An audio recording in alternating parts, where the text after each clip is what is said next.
صرف یہی لوگ ہیں جو اپنے دعوی ایمان میں سچے ہیں۔ اصل میں اسلام کی جو حقیقت ہے اور اس کے جو مختلف مظاہر ہیں، ان میں جو درجہ بندی ہے، اس کو قرآن مجید میں مختلف انداز میں مختلف مواقع پر بیان کیا گیا ہے۔ چنانچہ ایک آیت جو ہے سورہ مائدہ کی بڑی اہم ہے۔ جب شراب کی حرمت کا آخری حکم آیا تو بہت سے حضرات، بہت سے صحابہ جو ہیں پریشان ہوئے کہ اس سے پہلے جو ہے اشارات تو آ گئے تھے، پوچھو یہ پوچھ رہے ہیں شراب اور جوئے کے بارے میں، فرما دیجئے کہ ان میں گناہ بھی ہے، کچھ خیر بھی ہے، لیکن ان کا گناہ جو ہے وہ خیر سے بہت بڑھ کر، تو اسی وقت ہمیں چھوڑ دینا چاہیے تھا۔ پھر ایک اور اشارہ آ گیا تھا،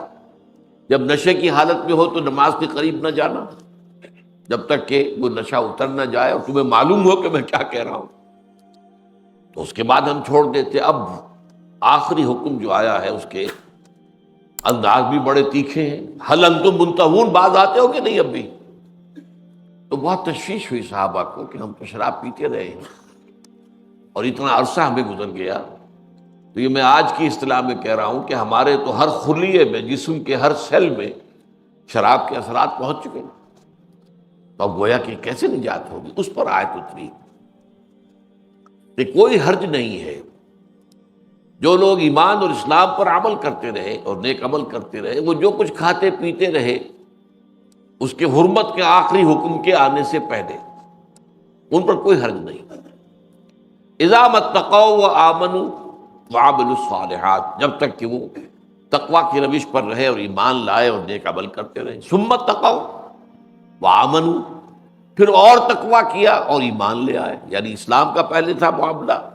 جس کے ساتھ عمل صالح ایک علیحدہ کیٹیگری کی حیثیت سے تھی، اب ایمان حقیقی ہے تو عمل اس کے تابع ہو گیا۔ ثم اتقوا، پھر اور تقوی ہوا، فاحسنوا، اور وہ احسان میں داخل ہو گئے۔ تو گویا کہ اسلام، ایمان، احسان، تین درجے، اور یہ ہم حدیث جبرائیل میں پڑھ چکے ہیں۔ اب یہی دین کی حقیقت جو ہے، اس کو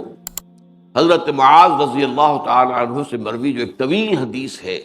اس میں بڑی تفصیل سے بیان کیا، اور اسی کا تقریباً یہ خلاصہ ہے جو آج ہم پڑھ رہے ہیں۔ وہ طویل حدیث تو میں نے اسی لیے حدیث جبرائیل کے ساتھ ہی اس کا بیان آپ کے سامنے کر دیا تھا، اس لیے کہ وہ دونوں حدیثیں میرے نزدیک دین کی حقیقت کو سمجھنے کے لیے اور اس کے جو اجزاء ہیں ان کی آپس میں کیا نسبت ہے، ان کو سمجھانے کے لیے دونوں حدیثیں نہایت اہم ہیں، نہایت جامع۔ اب اگرچہ وہ طویل حدیث جو ہے وہ مسند احمد میں بھی ہے، بازار میں بھی ہے، سنن نسائی میں بھی ہے، سنن ابن ماجہ میں بھی ہے، اور پھر ترمذی شریف میں بھی ہے، اور امام ترمذی کا قول اس کے ساتھ بھی یہ آتا ہے کہ حدیث حسن صحیح۔ اب یہ سمجھ میں نہیں آیا کہ اس حدیث کو چھوڑ کر امام نووی نے یہ اس کا خلاصہ جو ہے والی چھوٹی حدیث کیوں بیان کی؟ راوی اس کے بھی معاذ بن جبل ہے، اس کے بھی معاذ بن جبل ہے، اس کو بھی ترمذی نے روایت کیا ہے، اور اس کے بارے میں بھی ان کا کہنا ہے کہ حدیث حسن صحیح۔ تو محسوس ہوتا ہے کہ چونکہ امام نووی ایک مختصر کتاب مرتب کر رہے تھے، لہذا اس میں انہوں نے وہ طویل حدیث کی بجائے اس کا جو اہم ترین موضوع جو ہے وہ اس مختصر حدیث میں آ گیا، اس لیے اسے اس میں انہوں نے شامل کیا ہے، واللہ اعلم۔ اب اس حدیث کے اندر دیکھیے ایک پس منظر جو ہے اس کا واقعاتی، وہ اس طویل حدیث میں ہے۔ اب میں وہ پوری حدیث کا متن تو نہیں پڑھ سکتا، میں اس کا آپ کو مفہوم بتا دیتا ہوں، اور اسی لیے میں نے کہا تھا کہ یہ حدیث مجھے اس لیے بہت پیاری معلوم ہوتی ہے کہ دور نبوی کا ایک واقعہ ایسے بیان کیا گیا ہے جیسے کہ ہم خود اسے اپنی آنکھوں سے دیکھ رہے ہیں، جسے تصویر لفظی کہا جاتا ہے، لفظ میں کسی چیز کا نقشہ کھینچ دینا، تصویر کھینچ دینا۔ وہ روایت کا کیا پس منظر ہے کہ نبی اکرم صلی اللہ علیہ وسلم جب اپنے لشکر کو لے کر تبوک کی طرف روانہ ہوئے تو ایک روز ایسا ہوا کہ رات بھر سفر کرتے رہے تھے، اس لیے کہ وہاں تو گرمی میں شدید میں سفر جو ہے وہ رات ہی کو ہو سکتا تھا، دن میں جب تمازت ہوتی ہے اور صحرا بھی نیچے سے آگ اگل رہا ہے اور اوپر سے جو سورج وہ آگ برسا رہا ہو تو پھر وہاں سفر ممکن نہیں ہوتا۔ تو رات بھر سفر کر کے جب فجر کا وقت ہو گیا تو پڑاؤ کیا اور حضور نے نماز پڑھائی، فجر کی نماز حضور نے ہماری امامت فرمائی، ہم نے نماز ادا کی۔ پھر لوگ سوار ہو گئے اپنی سواریوں پر کہ سورج کے تیز ہو جانے تک، دھوپ کے تیز ہو جانے سے پہلے پہلے جتنا مزید سفر قطع ہو جائے وہ سفر کر لیں۔ جب دھوپ تیز ہو جائے گی، تمازت سخت ہو جائے گی، تب تو رکنا پڑے گا۔ لیکن اب ہوا یہ کہ چونکہ ساری رات کے جاگے ہوئے تھے، اور فجر کا وقت خاص طور پر ایسا ہوتا ہے کہ نسیم سحری جو ہے تھپکتی ہے، انسان کو تھپک تھپک کر سلاتی ہے۔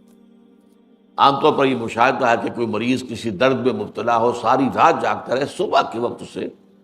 کچھ نہ کچھ سکون حاصل ہوتا ہے، وہ تھوڑی دیر سو لیتا ہے۔ تو تمام صحابہ جو ہے وہ اونگنے لگے اپنی اونٹنیوں پر بیٹھے ہوئے۔ اونٹنیوں کو آزادی مل گئی، انہوں نے چلتے چلتے ادھر کو درخت دیکھا کیکر کا، اس میں منہ مار لیا، رک گئی، ناشتہ کر لیا، اور ادھر دیکھا ادھر مار لیا۔ تو گویا کہ وادی کے پوری چوڑائی میں لشکر پھیل گیا، سواریاں چل بھی رہی ہیں اور اپنا یہ ناشتہ بھی کرتی جا رہی ہیں، اوپر سوار جو ہے وہ اونگ رہے، انہیں پتہ نہیں۔ تو لشکر جو ہے وہ متفرق ہو گیا۔ اس حال میں حضرت معاذ بن جبل نے ایک خاص چونکہ بات تھی جو بعد میں کھلتی ہے، حضور کے ساتھ ساتھ آپ لگے رہے، جاگتے بھی رہے، سوئے نہیں، اونگے نہیں، اور دیکھتے رہے کہ حضور کی اونٹنی کے ساتھ ساتھ اپنی اونٹنی چلاتے رہے، یہاں تک کہ حضرت معاذ کی اونٹنی نے ٹھوکر کھائی اور وہ بدک گئی۔ اس کی وجہ سے چونکہ قریب تھی اونٹنی حضور کی، وہ بھی بدک گئی۔ اب حضور نے اپنے ہودج کا پردہ اٹھایا اور آپ نے دیکھا کہ سوائے معاذ کے آس پاس کوئی ہے ہی نہیں، تمام مسلمان جو ہے، تمام صحابہ جو ہے وہ تو ادھر ادھر بکھرے ہوئے۔ تو آپ نے آواز دی، یا معاذ رضی اللہ تعالی عنہ۔ انہوں نے عرض کیا، لبیک یا رسول اللہ، میں حاضر۔ فرمایا ادنو دون، اور نزدیک آ جاؤ، اور نزدیک آ جاؤ۔ تو قریب ہو گئے، یہاں تک کہ دونوں کی اونٹنیاں ایک دوسرے سے مس کرنے لگی، رگڑنے لگی ایک دوسرے۔ اب حضور نے فرمایا، میرا گمان نہیں تھا کہ لوگ مجھ سے اتنے فاصلے پر ہوں گے، اس کا پس منظر کیا ہے؟ ظاہر بات ہے ہر وقت دشمن تو طاق میں تھا حضور کی زندگی لینے کے لیے، منافقین خاص طور پر طاق میں تھے، وہ جو اپنے ہوتے ہیں، بظاہر اپنے ہیں۔ چنانچہ تبوک سے واپسی کے دوران یہ واقعہ ہوا کہ کچھ منافقین جو ہے ایک گھاٹی کے اندر، تنگ گھاٹی میں جس میں ایک وقت میں ایک ہی اونٹ گزر سکتا ہے، وہاں چھپ کر بیٹھ گئے کہ حضور کا اونٹ جب یہاں سے گزرے گا ہم حملہ کریں گے، حضور کو قتل کر دیں گے معاذ اللہ۔ یہ واقعہ ہوا ہے، اب اس کی تفصیل میں نہیں جانا چاہتا۔ تو حضور کو تعجب ہوا کہ لوگ یعنی مجھ سے اتنے فاصلے پر ہیں، گویا کہ انہیں خیال نہیں ہے کہ وہ میرے آس پاس رہیں حفاظت کے لیے۔ اب یہ وقت ہوتا ہے کہ ہم میں سے کوئی ہوتا تو وہ دوسروں پر تنقید کرتا، جی ٹھیک ہے حضور، یہ تو لوگ پرواہ نہیں کرتے، بالکل خیال ہی نہیں ہے لوگوں کو،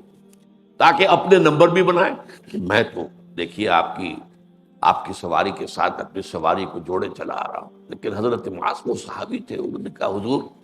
معذرت پیش کی لوگوں کی طرف سے، لوگ رات بھر کی بے خوابی کی وجہ سے اونگ گئے۔ تو حضور نے فرمایا، اب یہ بہت اہم بات ہے کہ آپ نے بھی اپنے سپر ہیومن ہونے کا کوئی دعویٰ نہیں کیا۔ وَأَنَا كُنْتُ نَاعِسًا، ہاں میں بھی اونگ رہا تھا، حضور کے الفاظ، میں بھی اونگ رہا تھا۔ اب حضرت معاذ نے اب جس لیے لگے رہے تھے ساتھ کہ حضور سے خاص سوال خلوت میں کرنا ہے، بالکل جب انہوں نے دیکھا اس وقت حضور کے ساتھ خلوت بھی میسر آ گئی، کوئی ہے ہی نہیں یہاں، اور حضور خاص طور پر اس وقت خوش بھی ہے مجھ سے کہ میرا یہ ساتھی جو ہے اس طرح جاگتا ہوا میرے ساتھ چلتا آ رہا، اس پر انہوں نے سوال کیا۔ وہ یہاں سے اب یہ حدیث شروع ہو رہی ہے۔ یہ سارا پس منظر میں نے بیان کیا اس حدیث کا جو طویل ہے، وہ اگرچہ اس میں 40 نووی شامل نہیں ہے، مجھے تو یہ بہت پیاری ہے، اس کے اندر جو بھی میں نے نکات آپ کے سامنے بیان کیے، تو ہم تھوڑی دیر کے لیے اپنے آپ کو محسوس کرتے ہیں کہ حضور کی صحبت میں،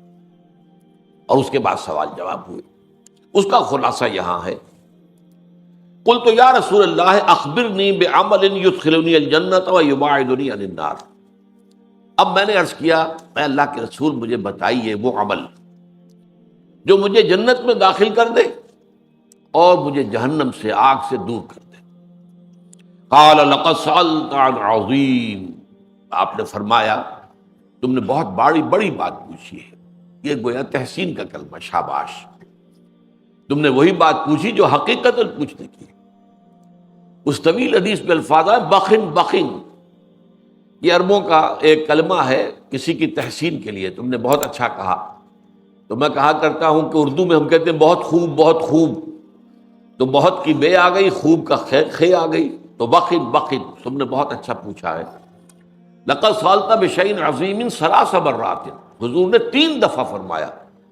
تم نے بڑی عظیم بات پوچھی ہے، بڑا عظیم سوال کیا ہے۔ وَإِنَّهُ لَيَسِّيرٌ عَلَىٰ مَن يَسَّرَهُ اللَّهُ عَلَيْهِ، اور یہ بات جو بہت بڑی ہے، آسان بھی بہت ہے اس کے لیے جس کو اللہ آسان کر دے، توفیق اللہ کی طرف سے ملے گی۔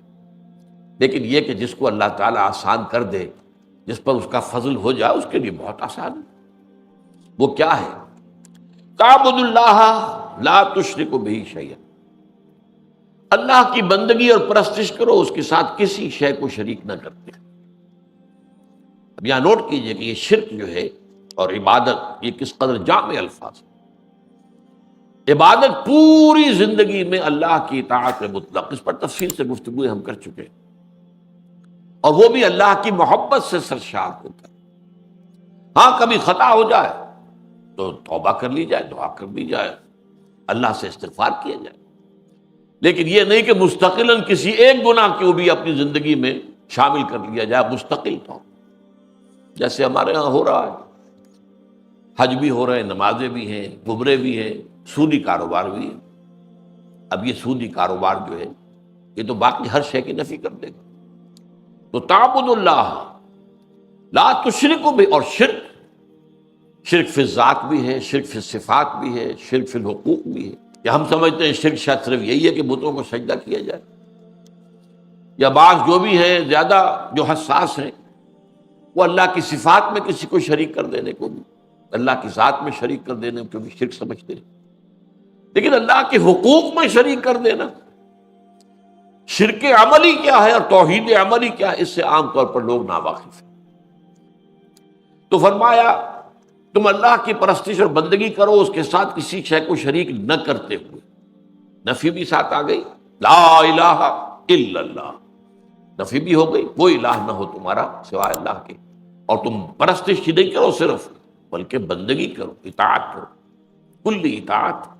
اس کی محبت سے سرشار ہو کر۔ وَتُقِيمُ الصَّلَاةَ وَتُؤْتِ الزَّكَاةَ، اور یہ کہ تم نماز قائم رکھو اور زکوٰۃ ادا کرو۔ وَتَصُومُ رَمَضَانَ، اور رمضان مبارک کے روزے رکھو۔ وَتَحُجُّ الْبَيْتَ، اور اللہ تعالیٰ کے گھر کا حج کرو۔ ثم قال، اب یہ تو بات آ گئی ایک جامع بات، دین کی جامع تعریف، دین کے تقاضوں کا جامع بیان، سب آ گئے اس میں۔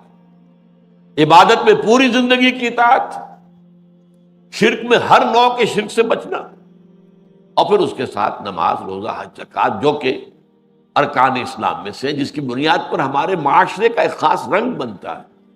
ہماری ایک تہذیب وجود میں آتی ہے، ہمارا ایک خاص تمدن ہے اسلامی زندگی کا۔ یہ اصل میں نماز، روزے، حج اور زکوٰۃ سے اس کی تشکیل ہوتی ہے۔ تو اس کو گویا کہ پورے دین کی تعبیر، اس کی حقیقت کو بیان کرنے میں یہ نہایت جامع کلمات ہے۔ اب اس کے بعد حضور خود فرماتے ہیں، ثم قال، آپ نے فرمایا، الا ادلک علی ابواب الخیر، تو کیا میں تمہیں یہ نہ بتاؤں کہ اس خیر کے، خیر کل کے دروازے کون سے ہیں؟ کن دروازوں سے اس خیر کل کو حاصل کرنے کے لیے داخل ہوا جا سکتا ہے؟ الصوم جنۃ، روزہ ڈھال ہے نفس کے خلاف، نفس کے حملوں کے خلاف، یہ ہم پڑھ چکے ہیں ایک اور حدیث میں۔ وَالصَّدَقَةُ تُطْفِئُ الْخَطِيئَةَ كَمَا يُطْفِئُ الْمَاءُ النَّارَ، اور صدقہ جو ہوتا ہے وہ خطا کو، گناہ کی آگ کو ایسے بجھا دیتا ہے جیسے کہ پانی آگ کو بجھا دیتا ہے۔ تو ہو گئی یہ خطا، صدقہ تو اللہ کے راہ، تو یہ صدقہ جو ہے اس گناہ کے اثرات کو دھو دے گا جیسے کہ پانی آگ کو بجھا دیتا ہے۔ وَصَلَاةُ الرَّجُلِ فِي جَوْفِ اللَّيْلِ، اور last but not the least, یہ میں الفاظ میں اضافہ کر رہا ہوں، نماز پڑھنا بندے کا رات کے پیٹ میں، رات کے درمیانی حصے میں، تہجد اصل میں جسے کہتے ہیں وہ نہیں ہے کہ جو عام طور پر لوگ فجر سے کچھ دیر پہلے جاگ گئے اذان سے اور جلدی سے 8 نفل پڑھ لیے، یہ تہجد نہیں ہے، یہ تو فجر کا ضمیمہ بنا لیا، ہاں نوافل ہے، عبادت ہے، اس کے بھی جو اس کے برکات ہیں وہ ظاہر ہوں گی، جو اس کا ثواب اور اجر ہے اللہ دے گا، لیکن اصل میں جسے تہجد کہا جاتا ہے وہ رات کو سو کر پھر اٹھنا، نیند کو توڑ کر، اور پھر سو جانا اور پھر اٹھنا فجر کے لیے، جوف کہتے ہیں پیٹ کو کسی شے کے، جوف اللیل،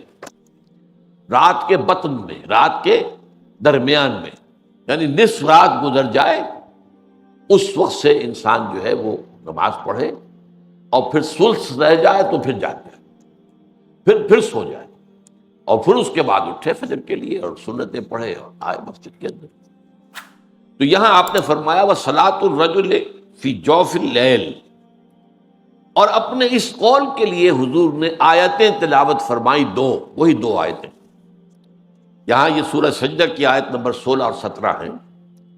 تتجافا جنوبہم عن المضاجع، اللہ تعالیٰ اپنے خاص محبوب بندوں کی یہ صفات بیان کر رہا ہے کہ ان کے پہلو اپنے بستروں سے علیحدہ رہتے ہیں، رات کے وقت جاگتے رہتے ہیں، بستر پر لیٹیں گے تو سو جائیں گے،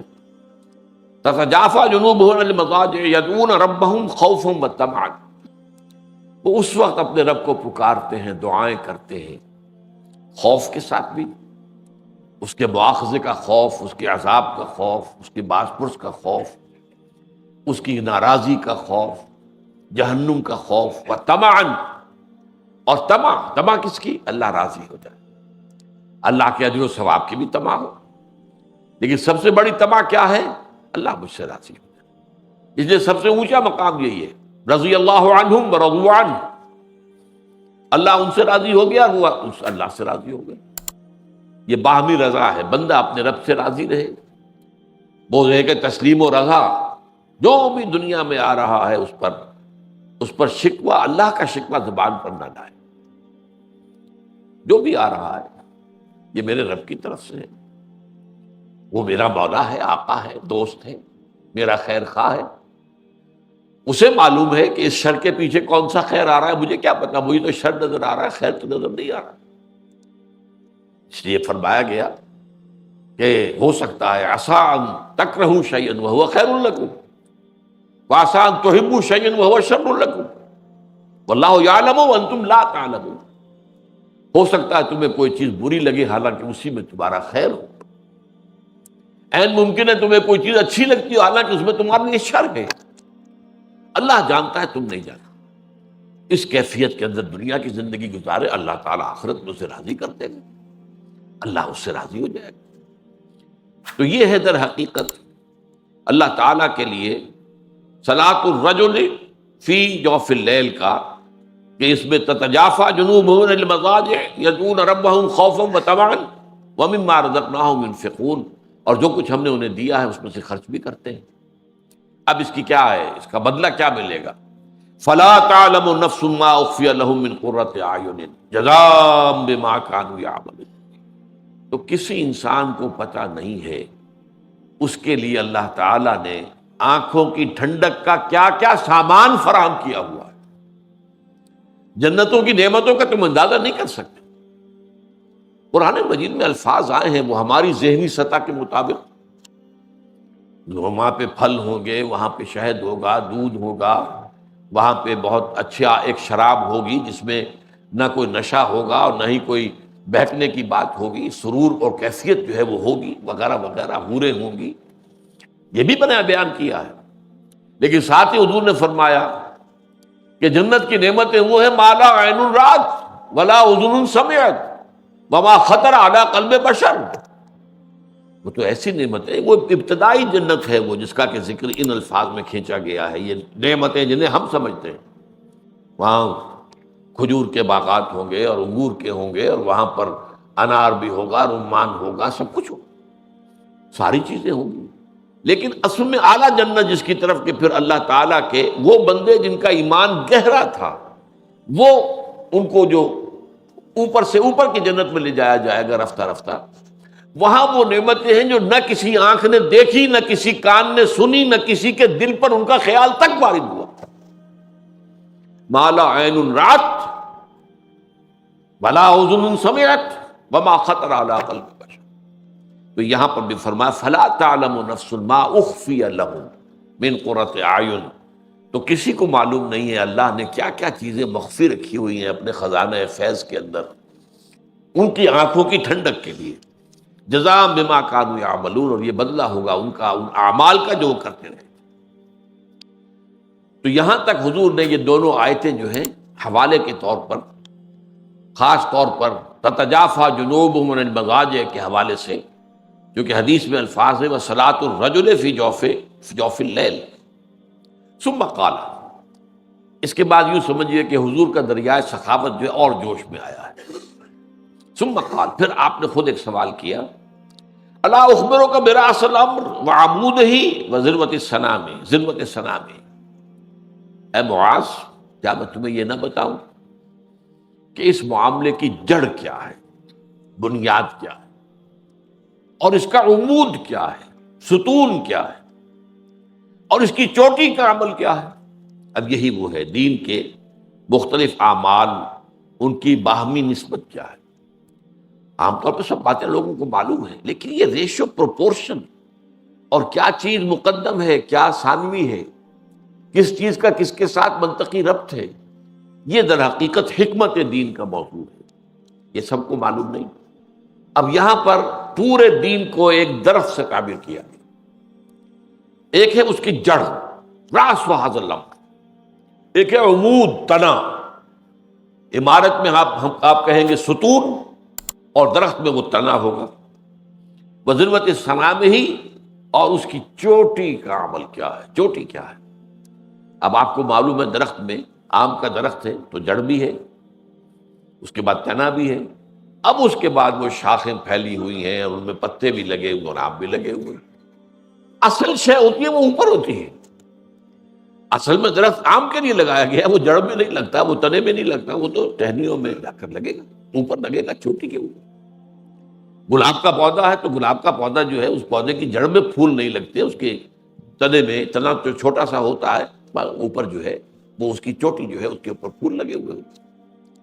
تو اس کی جڑ کیا ہے اور اس کا عمود کیا ہے اور اس کی چوٹی کا عمل کیا، میں تمہیں بتاؤں؟ قلت بلا یا رسول اللہ، میں نے عرض کیا حضور ضرور فرمائیے، ضرور فرمائیے۔ قال راس الامر الاسلام، اس معاملے کی جڑ، بنیادی منزل اسلام۔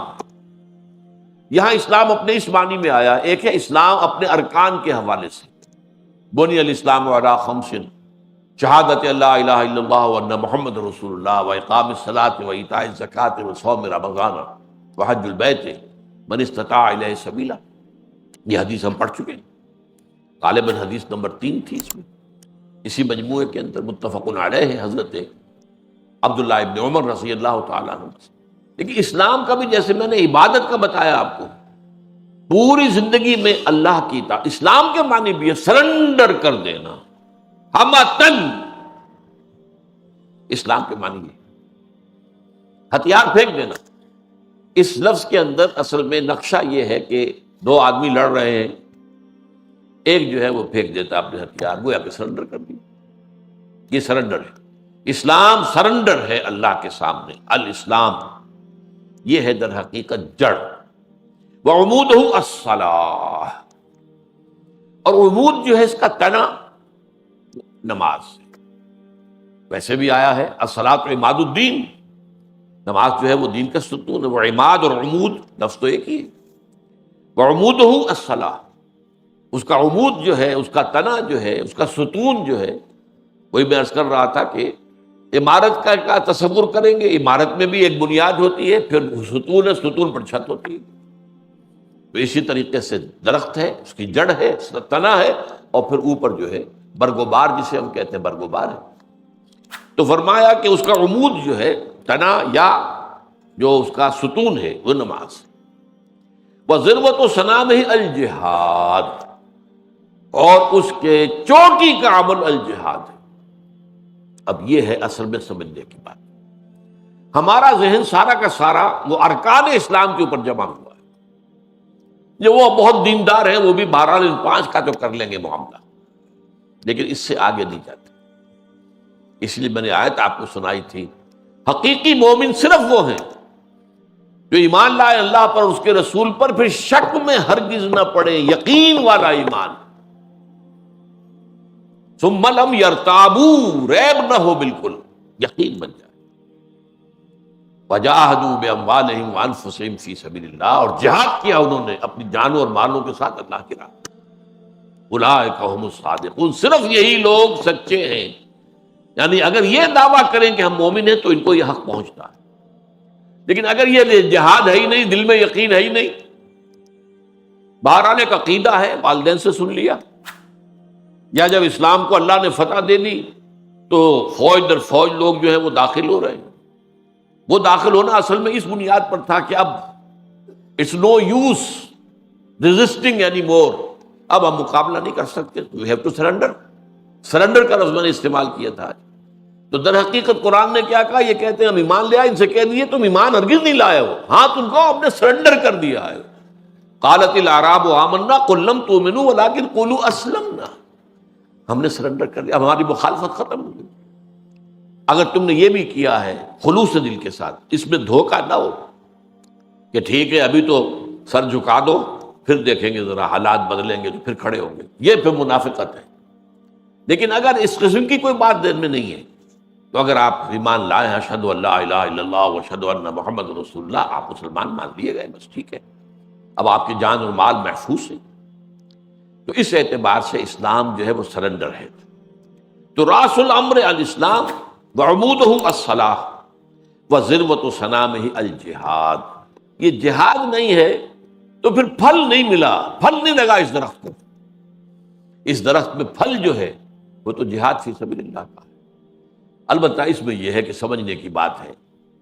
کہ جہاد کے معنی لوگوں نے صرف جنگ سمجھے، نہیں، جہاد کے لیے قتال، جنگ کے لیے قرآن کی اصطلاح ہے قتال فی سبیل اللہ۔ سورہ صف میں یہ دونوں الفاظ آئے ہیں۔ قالت، وہاں جو فرمایا گیا کہ یا اہل ایمان هل ادلکم علی تجارت تنجیکم من عذاب علیم، کیا میں تمہیں وہ کاروبار بتاؤں جو عذاب علیم سے چھٹکارا دلا دے؟ تؤمنون باللہ ورسولہ وتجاہدون فی سبیل اللہ باموالکم وانفسکم، یہاں جہاد کی اصطلاح آ گئی۔ ایمان پختہ رکھو اللہ پر، اس کے رسول پر، جہاد کرو اللہ کی راہ میں جانوں اور مال کے ساتھ۔ یہ ہے آیت نمبر 11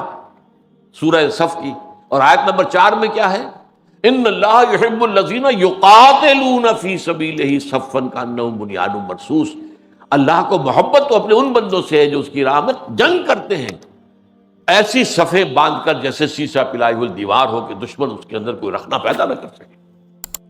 تو قتال فی سبیل اللہ بھی ہے، جہاد فی سبیل اللہ بھی۔ مکے میں 12 برس جہاد فی سبیل اللہ ہو رہا تھا، قرآن کے ذریعے سے جہاد، دعوت و تبلیغ کا جہاد، تربیت و تزکیے کا جہاد، تنظیم کا جہاد، یہ جہاد ہو رہا۔ مدینے میں آ کر وہ جہاد قتال کی شکل ہو گیا۔ اس لیے اس اعتبار سے نوٹ کر لیجئے کہ جہاد جو ہے وہ صرف جنگ کا نام نہیں ہے، جد و جہد، آپ اللہ کے دین کے غلبے کی جد و جہد کریں، ظاہر بات ہے اس کے لیے پہلے لوگوں تک اللہ کا دین پہنچانا ہوگا، پھر جو واقعتاً قبول کر لیں دل سے خلوص کے ساتھ انہیں جمع کرو، منظم کرو۔ ظاہر بات ہے قتال تو جب تک مناسب تعداد میں لوگ موجود نہ ہو، مناسب تیاری نہ ہو، اور وہ اس کے لیے ان کی ٹریننگ بھی پوری نہ ہو گئی ہو، اس وقت تک جنگ تو نہیں کی جا سکتی، خودکشی تو نہیں کرنی ہے نا، جنگ کرنی ہے۔ تو جنگ کے لیے تو تیاریاں ہیں۔ اس لیے جہاد کے لفظ کو نوٹ کیجئے یہاں پر کہ جہاد ہے کہ جو کہ چوٹی کا عمل ہو سکتا ہے۔ کوئی لوگ جہاد کر رہے ہوں، اتنی تعداد میسر ہی نہ ہو کہ قتال کیا جا سکے، وہ اگلا قدم تو نہیں اٹھائیں گے، لیکن صرف جہاد ان کی نجات کے لیے کافی ہو جائے گا۔ ہاں اگر اللہ کی طرف سے اس معاشرے سے ریسپانس مل جائے اور معتدل تعداد کے اندر لوگ آ جائیں اور منظم بھی ہو جائیں، انہوں نے اپنے اوپر بھی اللہ کے دین کو نافذ کر لیا ہو، یہ نہیں کہ اپنے اوپر اپنے معاملے میں اپنے گھر میں تو دین ہے نہیں اور باہر دین نافذ کرتے پھریں، یہ نہیں، اپنی ذات پر اپنے گھر میں دین نافذ کیا ہو۔ اور پھر منظم ہو گئے ہوں کسی ایک امیر سے بیعت کر کے، بیعت سم و طاعت اور بیعت جہاد، اور وہ منظم اور سم و طاعت ان کے اندر پھوگر ہو گئی، اور ان کے دلوں سے ہر امنگ نکل گئی ہو سوائے اللہ کی رضا کے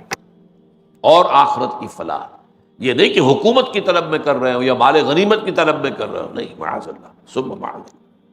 وہ تو پہلی جو حدیث تھی اس مجموعے کی، انما الاعمال بالنیات، اعمال کا دار و مدار نیتوں پر ہے۔ تو جس کسی نے ہجرت کی اللہ اس کے رسول کے لیے، اس کی ہجرت تو اللہ اور اس کے رسول کے ہاں شمار ہو جائے گی۔ لیکن جس نے ہجرت کی تھی دنیا کے حصول کے لیے یا کسی خاتون سے نکاح کرنے کے لیے، تو پھر ہجرت ہو الی ما ہاجر الیہ، تو اس کی ہجرت انہی چیزوں کی طرف ہے جس کے لیے ہجرت کیا، اللہ اور اس کے رسول کو کوئی سروکار نہیں۔ اسی طرح قتال اگر کیا ہے مال غنیمت کے لیے، دولت کے لیے، یا کسی قبیلے سے کوئی خاص پرانی دشمنی چلی آ رہی ہے اور اب اس قبیلے کے خلاف حضور بھیج رہے ہیں مہم، تو بڑی تیزی کے ساتھ آ کر شریک ہو گئے کہ اب بدلہ لینے کا موقع مل جائے گا۔ اگر ایسے جذبات ہیں تو یہ جہاد فی سبیل اللہ نہیں ہے، قتال فی سبیل اللہ نہیں، قتال فی سبیل النفس ہے، نفس کے لیے قتال کر رہے ہیں۔ تو وہ